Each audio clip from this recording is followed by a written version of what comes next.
Geez, a cracking game to kick off round 16. It's Brisbane, the reigning premiers, taking on one of the other premiership fancies in the Sydney Swans. They've got to get busy tonight, I think, the Lions, Hoyney. Big game for both teams. So Brisbane have to get going. I think they have to split one of the next two, and that's against Sydney and Geelong if they are going to challenge and finish top six this year. But Sydney need to keep winning to just make sure that they are going to lock away for top two, because that is not a given. Well, they did start the outsiders too, Sydney, which I found very surprising. But the money's definitely come for them, Chad Warner.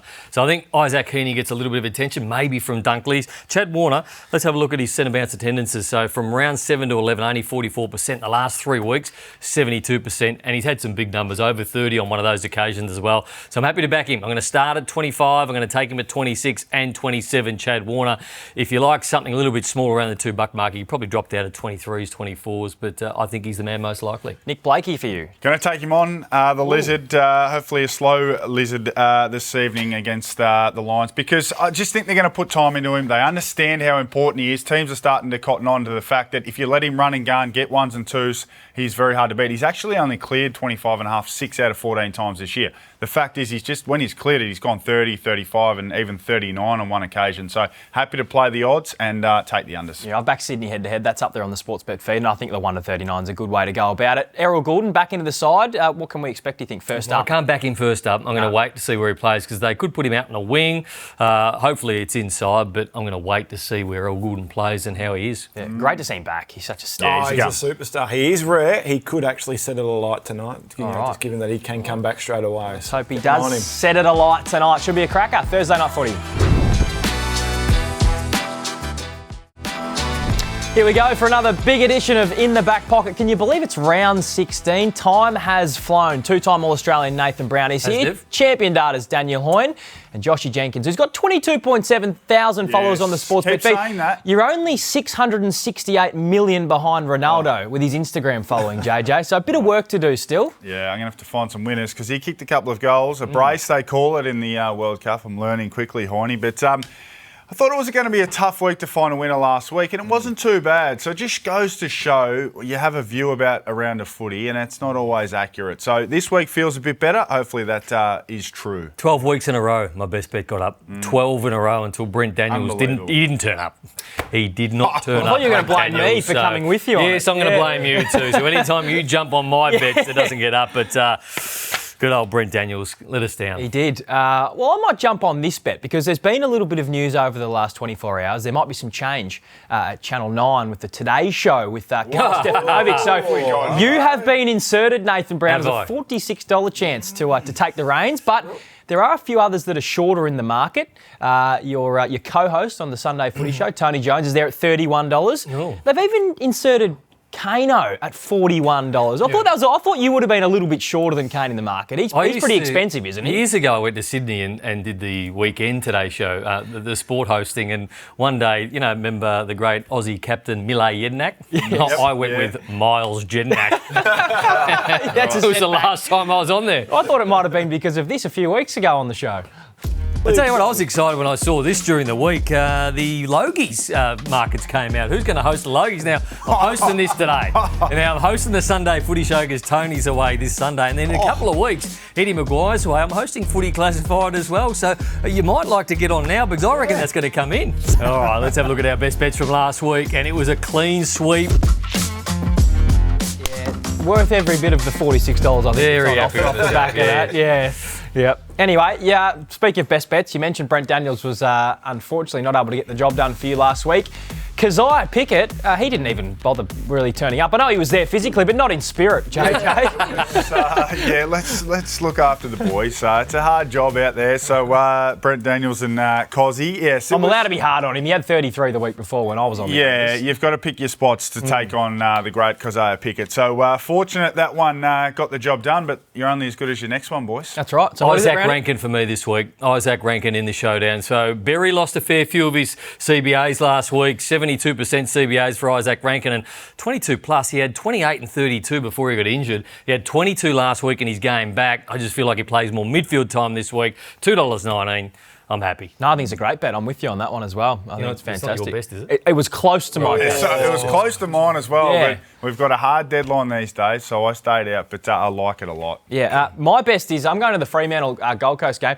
Andrew Brayshaw's back playing a role which we know he's so good at, and that's getting his hands on the football. Last 4 weeks, 80% centre bounce attendances. You go back to the early stages of the season, that was more in the sort of mid to high 60s. And he was low 20s. Yeah, and the other thing as well is, I mean, they're playing Gold Coast. They won't tag, and even if they did, they're not going to tag Brayshaw. So 35 last week. They're dangling that line there too low at 25.5. So I'll be getting on, JJ. Nice. I'm going to play a points total for my best bet. Now, this is not around the weather. It's just around two teams who don't score the ball at all. Richmond and Collingwood under 169.5. Now, the line started in the 170s.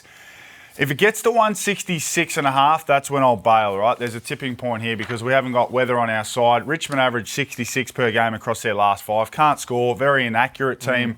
And Collingwood are very reliant on De Goey going forward and kicking goals. So I'm confident in that one as a best bet. Yeah, without even seeing the total. And they're two teams that you're pretty happy to sit on the unders for total game points, Hoyney. I'll be with JJ on that. I mean, I don't think it's a great game to actually look forward to as a spectacle, just given that both teams actually struggle offensively. So hopefully we're wrong on that, but I would have thought that will be the unders. McKelty Lafau to come out and get kicks. This might be a better game as a spectacle for a neutral supporter. Hawthorn and the GWS Giants, who their season is essentially on the line here, and despite the fact they haven't been playing great football, their mids have still been getting plenty of it, Brownie. Yep. So is it a good punting game? It's a B-plus game, I reckon, because you can back the Hawks with confidence. So they've obviously got Newcombe, who could get tagged, Day in there, but I think the value revolves around the guys around the edge. So Amon and Impey and Ward. I really like Ward this week. And then you've got the halfback flankers of GWS, and let's not forget the Wizard. He just kicks goals for fun at the moment. So there's good players to back, players that you can rely on. So a B+, just short of an A. If you're tagging in this game, if you're Adam Kingsley, what way would you go? Because John Newcombe and Will Day are the two obvious options, but they're different players. So is one more suited to the tag for Bedford? I don't know that they will. They are reluctant to tag. I feel like, Hoyney, they only go to Bedford when they really, really have to. They like playing 6 forwards ahead of the footy. But Miller was doing a job early and he wasn't getting his hands on it as much. When they broke that in the second half, he was unstoppable. And that's John the other Newcombe. thing. I think you only go to a tag if you're certain it. You either take them fully out or I don't think you bother. There's no point restricting Day or Newcombe to 3 or 4 less disposals because you're giving up your position around the midfield. So I'm a bit lukewarm on whether they go to that tag. Yeah, I'll be surprised if they actually do tag anyone in this game. And I think this is a huge opportunity for Hawthorn, and we'll keep saying it. Last week was a massive opportunity for them, to get the win against Gold Coast. 10:30 Friday night, depending on what happens in the Brisbane-Sydney game, they are going to be in this for that second spot right up to there. I know we look at the ladder and there's 10 points and we're all just assuming that Freo and Sydney are going to finish 1 and 2. Sydney have a really challenging period coming up, and if Hawthorn get through this, their draw, you go through the fixture and you go, where are they going to lose? Yeah. I actually don't know where they're going to lose on the way back. They don't play Freo, they don't play Sydney, they don't play Adelaide, they don't play Geelong, they play no one for the rest of their season. So a little slippery game, this one. They get through it. They are still a chance for top 2. All right, Stephen King, if you're listening, I know you beat the Hawks last time, but Hoyne just said they got no one on the run home. John Newcombe, $41 into $26 for the Brown. They're having a great season. Is he a bit underrated still in terms of how well he's going? Well, we'll keep going on with this. Contested possessions, top 6. That's where 19 of 19 Brownlow medalists have been in. Look where Jai finds himself right now. He is in that category, and if you compare him to the other Brownlow medal fancies this year, there's not too many others other than Lachie Neale that actually sit in that category. We know that the umpires are getting the numbers for the first time this year, but in terms of what he's doing this year, it is a Brownlow medalist profile that we've seen for a long time. They are winning a lot of games of footy. I'm not too sure outside of him in the first 15, 16 weeks of the year who's actually going to get the votes, other than him. I know. So Bont and Hoyney aren't in that top 6 contested footy? No, Heaney's just out and Bont's actually a little way behind as well. So, this year might be a little bit different, as we said, with the umpires getting the numbers, but I'll back history until history changes. There we go. Jai finds himself in that category. Has history changed a little bit already, though, with the umpires having the stats? Well, we won't know. I reckon you got to wait. I'd rather trust that formula than lean into the umpires are going to make a big difference on the back because the stats are always flashing up on the screen. I think they're always somewhat aware of some of the numbers. Now, there are some key numbers that they want the umpires to see, intercept possessions and that, but I'd rather lean into the 19 out of 19 and be wrong than go the other way and have a Newcombe win it and you think, well, hang on, the formula was right there in front of me. Yeah, my gut feels it'll more likely just stop the howlers, but it won't have a overwhelming influence on the outcome. I'm going to back Lachie Whitfield in this game at halfback. So he's had a great record against Hawthorn. So 33.5 his last 4 games against Hawthorn. And they're not going to tag off halfback. That's not their go. He'll take a lot of the kickouts. On average, he gets about 6 kickouts a game. So at 30 plus, it does seem big, but that's around his average at the moment. So you're getting over $2. And any time you get over $2 for an average, I like it. Right. I like it. I was going to play him over 28.5, so I'll giggle if he has 29. But also in the uncontested marking game, he and Fonte been getting big numbers because they just chip it around. They're always those guys, if he's not the guy taking the kick in, a lot of the time he's on the end of that first kick in. So he and Fonte been kicking it around a fair bit. I'm going to put those two together, 6 each, $2.70. Those guys have just been getting involved in that back half. So happy to play them. Put Fonte to the Wizard. Yeah, he probably will have to do the job on the Wizard. He's one of the best players in the comp for that job. That doesn't mean he'll get it done. Hoyne, you held faith with the Giants for a while. Have you put a pen through them yet? Give him one more week. I have held faith that I'll give him one more chance in this game, and then that's it. Once you're 6-9, you're pretty much almost done. Yeah, it does feel like their season is on the line. Follow us on the Sportsbet feed as well. You can find JJ's World Cup bets as well. He's been on fire in recent times, so check those out. And we'll be back very shortly on In the Back Pocket. Welcome back to In the Back Pocket. I really like round 16 from a punting point of view. What do you like about it? Well, I think there's just some better games, A, to watch and B, to bet on than there were last week. So that's what gets me up and about, Brownie. You're not big on this round, are you? I wasn't big on last round either. I'm not big on this round. We're just going to get through this, get the 9 games back, and then we've got a bit of excitement. He's glass I half love empty. the positivity though, Nev. There's a showdown to look forward to. We'll get to that shortly, but first let's have a look at how we fared on the punt last week. You took Cozzy on last week. And he's kicked 3 before half-time. I'm going to take him on this week. I'm convinced Peatling will go to him around the footy. I'm happy to take on the great man. I can't see a world where John Newcombe doesn't get a fair bit of the football in this game. There's his stats there for 28, 29 and 30. With a thumping kick and a stare down. The other thing that Hawthorn don't do is really lock away. He should have a fair amount of room to move in this game. And I just like him. He had 22 last week, and you can write your own ticket at 22, but 19, 20 and 21, the value, I can't pass that up. Bontempelli's record against St Kilda is not great. He's had some really weirdly low numbers against them. I'm going to trust the champ. I think if you're in doubt, trust the champion player. Look at his last 3 games against St Kilda, 35.6 his average against them. You'd be mad not to back him at 30 plus to get over $2. Well, it didn't look the most exciting round of football on paper, but I think it's exciting winning money on the punt. So I'm sure plenty of followers were able to do that following you two gentlemen. Shout out to Bailey Dale as well, 11 in the last. Yeah. 4 kick-ins in the last quarter. We just absolutely love that And stuff. Sam Banks was a good one for me as well. He's going to go big again this week, I think, against the Pies. All right. Can we make some money out of the Brownlow, Brownie? I want you to talk us through your Brownlow tracker because I think Nick Dacos is going to be very hard to stop. Well, I've got him 2 games clear at the top. So have a look at that. 27 compared to 21.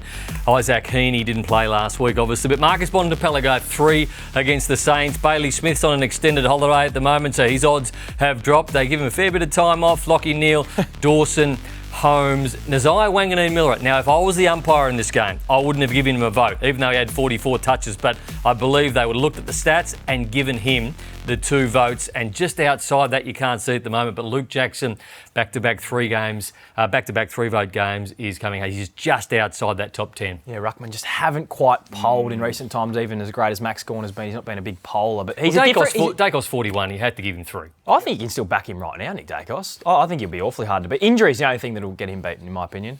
He's so far ahead. Is he in the formula? No, he's not in the formula. Just one to keep an eye on, John Newcombe. Just keep an eye on where he's not throwing it out there. Just keeps where he sits. Top 6 for contested possessions. Okay, the Western Bulldogs, they've got the bye. We want to take a look at them. Mid-season audit. I reckon they've done pretty well to be sitting 7th right now on the ladder, considering the injuries and the challenges that they've actually faced across the year, JJ. I think. Or Brownie. I think they're a club that relies so heavily on three players. And when they play well, their bottom six look really good. They look like, okay, we've got a bit of depth here.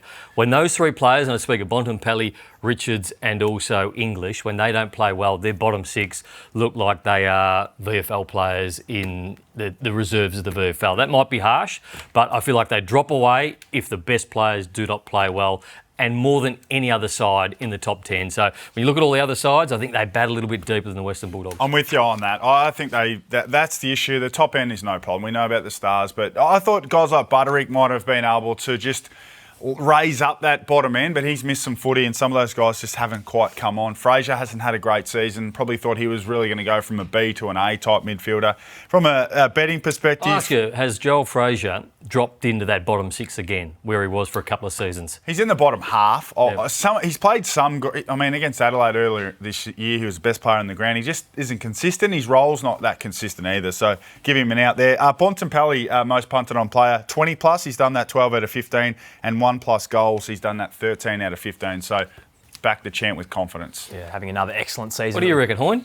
I think that they've done extremely well to be 9-6, given the injuries and the profile resembles a bottom 6 to bottom 7 sort of team. So I think they are in that position of the wildcard spot. I'll be staggered if they're finishing anything above wildcard, and I wouldn't be surprised if they actually still miss the wildcard situation. But as a footy club, I think they've done an amazing job. If they get Butters next year, and obviously Sam Darcy comes back, how does their profile look to you? Well, their profile should improve. It should improve. But it's still behind the footy is still the huge concern. So until that actually properly gets addressed, I don't know if they're going to be challenging the absolute best in the comp. There isn't much, though, between sort of 2nd and 3rd and 13th on the table. It wouldn't take too many changes for them to I don't know.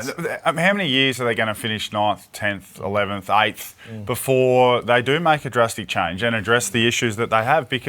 And I think this is the thing about the top 10. I think there are going to be teams and fans. If your club finishes 9th or 10th and then lose that first wildcard game, you're going to be seduced by the fact that we've made the finals. That's why it doesn't sit comfortably with me, because in reality, for the last 40 years, you finish 9th or 10th, you've missed out and you've had a poor season. Now, teams are going to be seduced by that. I wonder if the Dogs are. Butters would be a huge inclusion, though, for any team. I want to take a look at the Cats, your Cats, JJ, because you were all over them early at the big price from Premiership point of view. They've gone on some big holidays. Chris Scott's gone to America.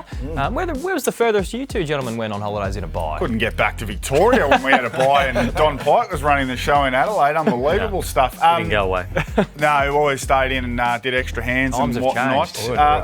I think they had 6 days off on the Goldie. I think some of those boys, so they get looked after. Most punted on players: Bailey Smith, 12 of 14, 27 plus, and Max Holmes, 25 plus. Take note, 25 plus for Max Holmes. No blemishes, 100% strike rate. So he's one for your same game multis later in the season. Can they win it, the Cats? I still think they can win it. Jeremy Cameron being fit and healthy is a big part of that forward, because it doesn't quite function the same way if he's playing sore like he has been. But I think in the defensive end, the midfield, their ruckman's still an issue. I know that other clubs have won premierships with a second-hand ruckman or a backup ruckman, but we have this conversation about Geelong every year. Is their ruck letting them down at the moment? Yeah, they've just got to get to 4th.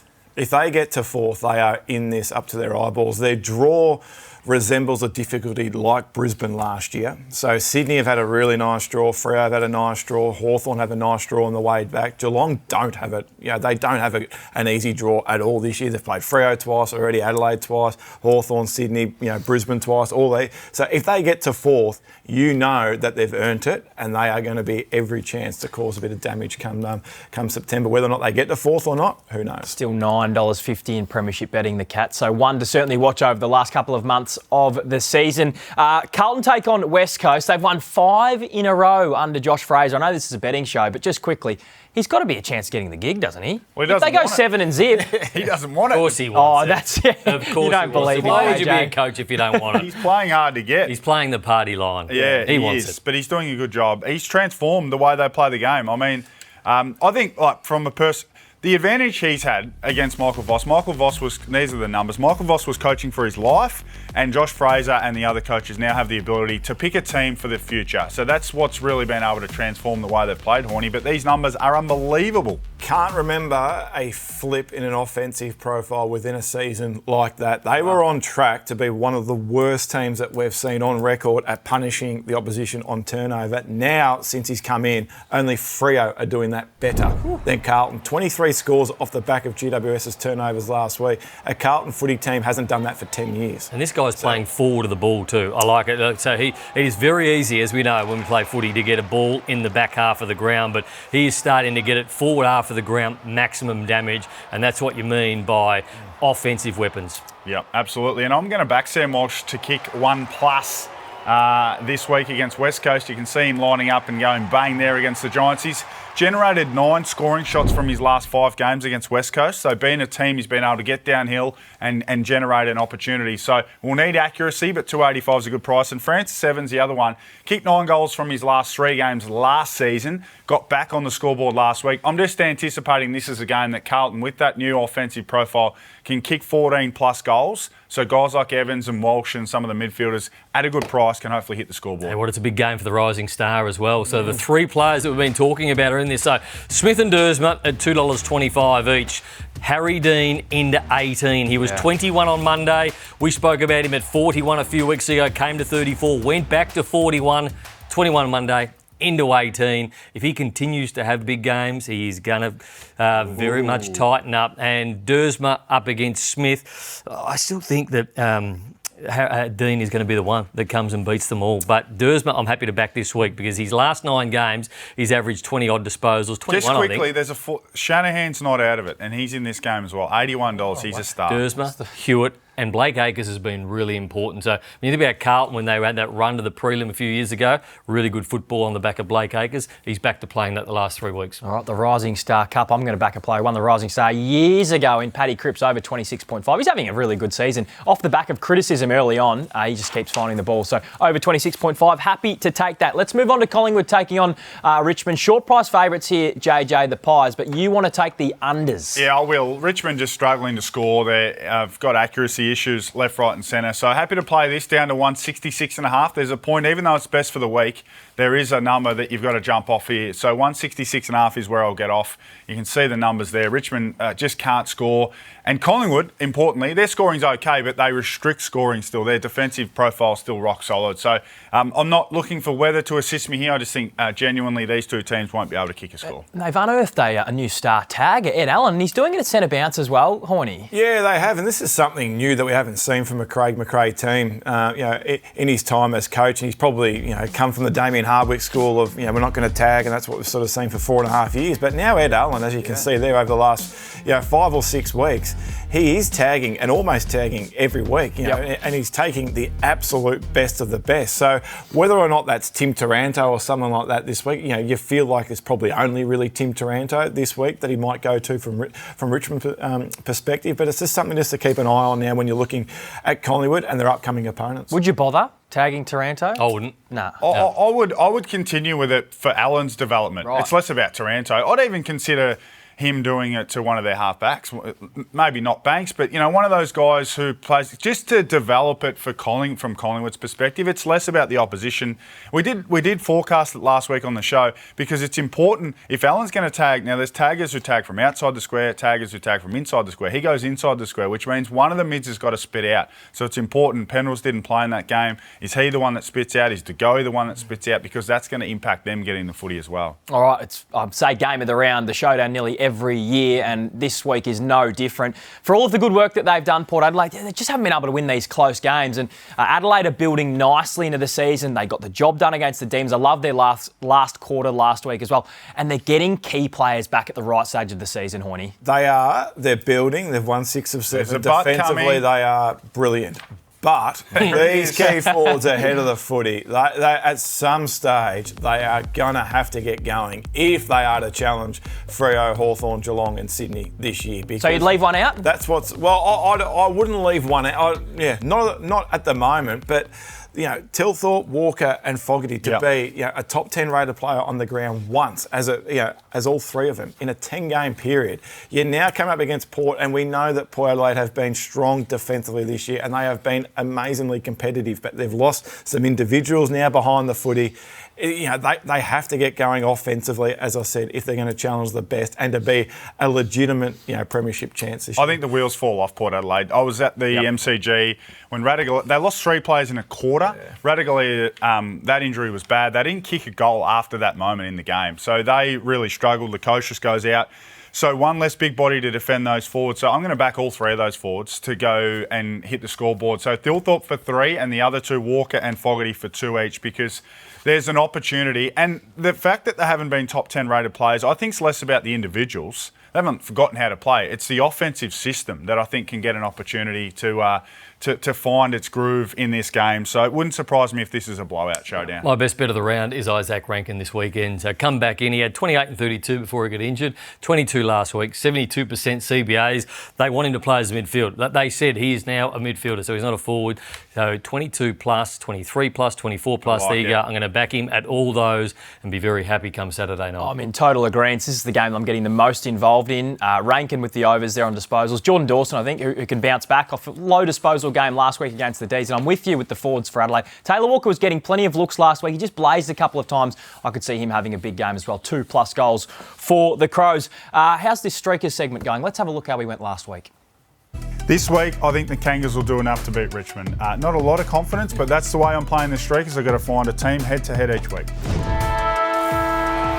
It's back-to-back wins for North Melbourne. They're back in the 10 for now and back in the season. The chorus for back-to-back weeks, North Melbourne by 25. Well, all right. Job done. What are you up to? We 2:59. We go again, and again, I only go with teams head-to-head to get the job done. I'm looking better and better by the week, my little AI shorty there. The Crows to do the job against the Power. Again, I think this could be the week where the Power's wheels fall. They might have one last hurrah because it's a showdown, but super confident that the Crows get the job So done. the rules in the Streakers is the whole kitty goes on the All bet, on. and it has to be $1.20 Or minimum. better, yep. Yeah, no, absolutely. I agree with you. Just a quick word on the Saints, JJ, and how they're travelling so far this season. Okay, I want to see them as a bit of a bolter in the back half of the year. All right, that's where They're they going stand. okay. 12th, they sort of live in that position, don't they? Disappointing loss against the Dogs. They should be 7 and 8 and sitting okay with a nice draw to come. That was a disappointing performance before their bye. Yeah, they've been just They're St Kilda. going. I thought they had shown some improvement through the early stage of the year, but the last month it's hard They've to been argue okay, that they but have. I expected more. Yeah, they need Nasai to have a big last 10 weeks or so. We'll be back very shortly on In the Back Pocket. Give us a follow on the Sportsbet feed. Catch you in a moment.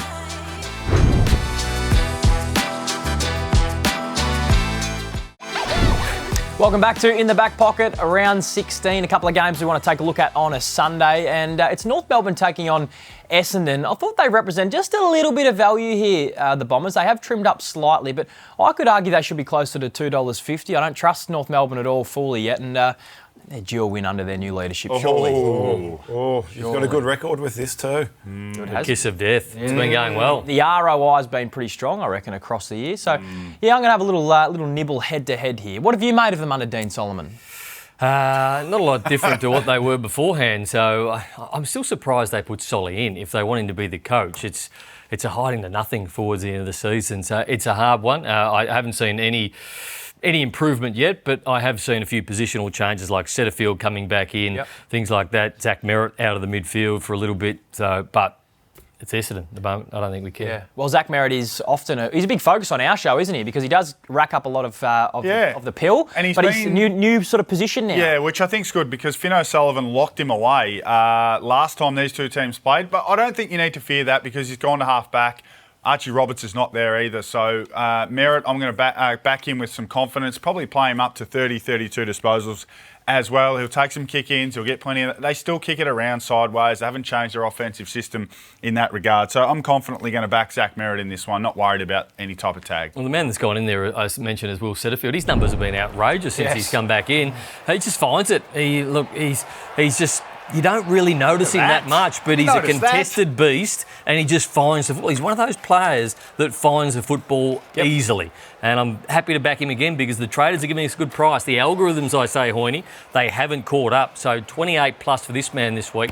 I'm happy to back him. He's an easy bet to have with the role that he plays now and the way that they're going about their footy. He does find it and he's not going to get a tag. So I'm with you on that one. What about Darcy Parish? Yep, happy to back him too. So he's another player that just finds the footy. I don't care if he doesn't hit a to target all day. Hoyney, I'm happy to back him. 25 plus for Darcy Parish at 249. Now, he finds the ball unbelievably well. So I just think that value there is brilliant. Yep. There's some, just in terms of selection and health issues, if Parish doesn't line up, I want to be with Sardis, but if Parish plays, there's one too many mids, and I won't take that bet with Elijah Sardis. So just selection dependent. Of course, we do this before the teams drop. So just be wary, because they do carry with Setterfield, Parish, Sardis, Durham. They've got one too many inside mids if they pick them all. All right. What have you made of Ben Mackay as a forward? Because I feel like he's got a big bag in him potentially, Ben. So well, if you call 3 or 4 a bag, but he's doing enough as a forward at 1.3 million a year. Yeah, it was wet against the D's, and he still clunked a couple early. I could see him landing 3 goals against a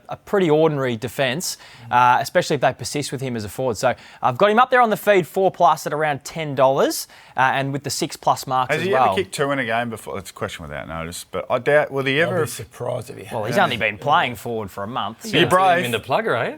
I wouldn't go that far, but he's showing a little bit. So I believe he's top 10. I was looking at some numbers. He's top 10 in the AFL for not losing contests inside forward 50. So there's the starting point. He doesn't win many, but he doesn't get beaten in too many either. So I'm trying to find something for you. That's a great way to turn a negative into a positive. How are you saying this one, Hoyney? I'm more looking at it from a North Melbourne lens. I think they should be getting the job done here. And it's more so, I'm just more interested in terms of how they play. So this is what they're doing from a defensive point of view against the bottom 10 teams in the competition, only conceding 80 points a game. They're able to defend turnover far better than what they do against the top 8 teams. But I think the reason why they come undone against the best teams in the competition is that they're playing this high, uncontested marking, short, chipping the ball around, where the teams down the bottom end of the ladder, they can't work their way through that, but the teams at the top end of the ladder can actually work their way through. So I think if you're watching this game on the weekend, expect North to play a high disposal, high marking game of footy that might restrict Essendon. They might keep them to 75, 80 points. But more, bigger picture point of view, you want to see him play with a little bit more dare, a little bit more aggression, and potentially get exposed, going back the other way, but offensively try and challenge Essendon a little bit more than what they challenged Richmond on the weekend just gone. Under the lid at Marvel. I could see this being a relatively high-scoring affair and a very offensively dominated game, that is for sure. 2 sides to round off the round that there were certainly high expectations of heading into the season, and really only one of those 2 sides has lived up to that. They're like Pride of Jenny at the moment, the Dockers. They are a long way out in front in terms of premiership betting and on the ladder. So they just win this game against the Suns, who have been disappointing the last month? Well, they've both been, Fremantle are the premiership favourites at the moment. At one point, the Gold Coast Suns, after round 1, I think, became the premiership favourites. There is a big gulf between them at the moment, and it lies in the midfield. So for the Gold Coast Suns to have 9 zip centre bounce clearances last week in the 3rd term and 5 goals to 0 out of that area, and you're coming up against a team that's got this man in it and a team that's got Bolton and Reid and Sarong, it is going to be really hard for Gold Coast to turn the tables, particularly away from home. Yeah, $26 into $13 for Luke Jackson. So I've spoken a lot about the Brownlow profile. That'd be something if he was in the mix. I could maybe entertain the 26, not the 13, until we see it again, the formula. Can the Gold Coast turn their season around? Because the last month they've been really disappointing. I think it's probably a find out who is with you find out your 80%. You had your 80% of your premiership list. So find out which guys are and which guys aren't. I think they've moved on guys like Fiorini and Ainsworth. Maybe some of the role players who knew they were role players were more important than they thought. They've got so many stars and so much young talent, they're not necessarily willing to play those types of roles. The only thing with, and we're going to have some highlights of Noah Anderson, if you go with Damien Hardwick and you trust Damien Hardwick, so they played finals, then in 2016 they were pretty ordinary and they got belted by 113 points by Sydney in the last round of the season. They won the premiership the next year. So if he's building something, if history repeats, and you love history, Hoyney, but maybe they will be better next year, and we continue to say it about them, is it next year? Yeah, so they've come up against Geelong and Hawthorn the last 2 weeks. I don't think they've actually played that bad of footy the last 2 weeks. I think their centre bounce work clearly, as you alluded to, Brownlee, was disastrous. But outside of that, the other 80% of the game, they actually competed really well against Geelong and Hawthorn 2 weeks in a row. I don't think they'll get the job done here, but I think they're actually starting to play a little bit better footy than what they were 2 months ago. Yeah, well, Noah Anderson started to turn his I'll be season backing around. him this week. He was very, very good last week, very good the week before that. So Even money for him to pick up 29, considering he had 40 plus last week. I'll be backing him. Don't like the midfield mix, but he's certainly doing his part. I backed Petrarca last week. Happy to go back to the well again. Yep. He's got a great record against the Fremantle Dockers. I don't think they send anyone to him, and unless he spends a lot of time forward, which I don't think he will. 26 plus seems like a really good place to start. That's what I backed him at last week. Got a good price. Getting a good price again this week. Yeah, another one of our favourites, Murphy Reid. Now, the wet, depending how wet it gets, might just make me a little bit nervous, but this is a smart player. The Suns won't necessarily lock down on him. Yes, he's not a midfielder, but he basically plays between the arcs, 24 plus, $2.10. Happy to step in. He's averaging 26 across his last 5 games. We're really spreading our cash amongst the midfielders. It feels like it's going to be an offensively minded game. That's the way these two sides generally play through the middle of the ground. Andrew Brayshaw back getting plenty of the football in recent weeks. 80% centre bounce across the last month. That's higher than his numbers across the first 10 weeks of the season. 25.5 is his line. I'll be taking the overs. Have they peaked too early, the Dockers, Hoyney? Well, I just want to have this discussion because, right now they are absolutely red hot in every area. And I didn't know this, and I went back and just started having a look at it during the week. I can't remember seeing a profile like this. I thought, well, let's go back and have a look at round 15 and let's see, where some teams have actually been at this stage of the season. You had to go back 12 months. Collingwood were miles clear of anyone else in the comp. You had to go back 24 months. Sydney were miles clear of anyone else in the competition. So if I'm not knocking Fremantle whatsoever, but for those that are saying, this is Fremantle's to lose, please. There's 14 weeks to go until grand final day. They could not be playing better footy than what they are right now. They are brutal. They are offensively geared like we haven't seen a Justin Longmuir team before. So this is not a knock on them.